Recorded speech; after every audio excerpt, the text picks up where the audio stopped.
violence. And yes, far-right extremism and far-right violence exists, and it's a problem. And yes, it could very well turn out to be that the male bomber is in fact a MAGA bomber, a Trump supporter trying to exact political revenge against Trump's perceived enemies. But to simply ask questions about a major news event that could have a massive impact on elections that are less than 3 weeks away isn't to engage in conspiracy theories until investigators nail down for certain the identity and the motive of the bomber.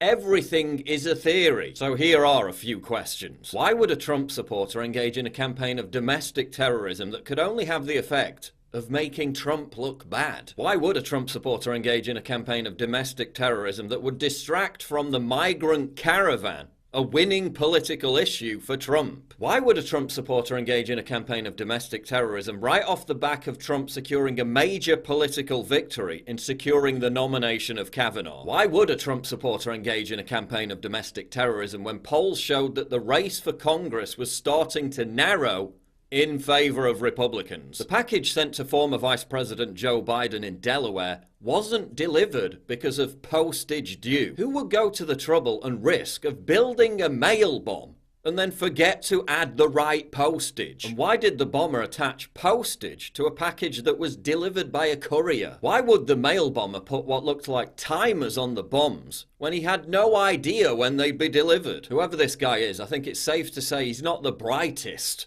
and will probably be caught very quickly. Why were the bombs apparently hoax devices that were never intended to explode? If the culprit intended to cause harm, why was the powder found inside the package sent to CNN deemed harmless? Does this suggest that the motive was merely to send a political message and not to harm anyone? Why were the bombs fitted with a cheap digital display clock that doesn't even have an alarm, which would be a necessity to trigger a bomb? Why is there a joke version of the ISIS flag attached to the device sent to CNN? Why did the bombs have wires attached to both ends? According to this former bomb disposal officer, proper pipe bombs don't have wires connected to both ends. That's dumb. Why were the timers so big when that's completely unnecessary, and why weren't they placed inside the pipe bomb? Why were these bombs made to look so hokey that even law enforcement officials are now describing them as Hollywood-style hoaxes? Why was Debbie Wasserman Schultz named on one of the packages as the return address? Does this suggest the bomber may in fact be a progressive,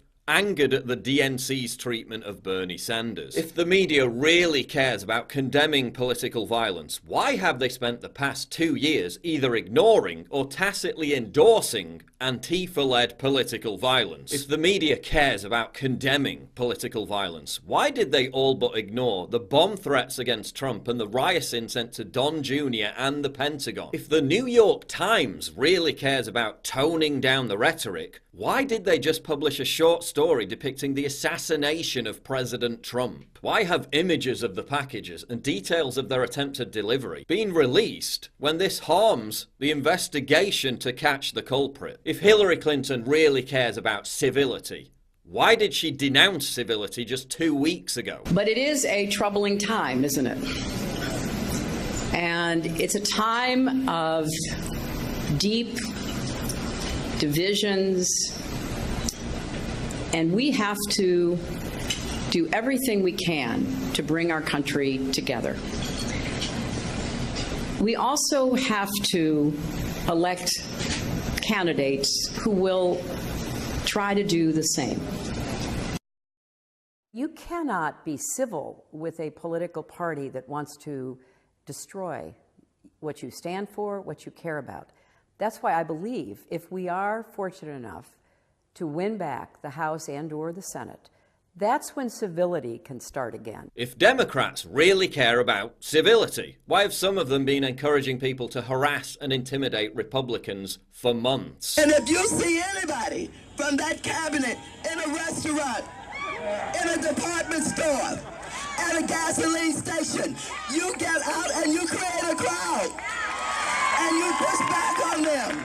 And you tell them they're not welcome anymore, anywhere. Why are many of the same leftists who rightly criticised Bush for exploiting terrorism fears to chill dissent and demonise people with certain political beliefs now exploiting terrorism fears to chill dissent and demonise people with certain political beliefs? Why are some of the same people who respond to Islamic terror attacks with the constant reminder to not blame all Muslims now blaming all Trump supporters for the actions of one lunatic? Why is the mastermind of Obama's drone program, which killed thousands of innocent people, lecturing Trump about violence? The rush to score political points from acts of terror from both sides has become routine. But what has also become routine over the past 3 years is the normalization of political violence, not by Trump or his supporters, but by the media. Since late 2015, there have been at least 613 reported acts of violence or harassment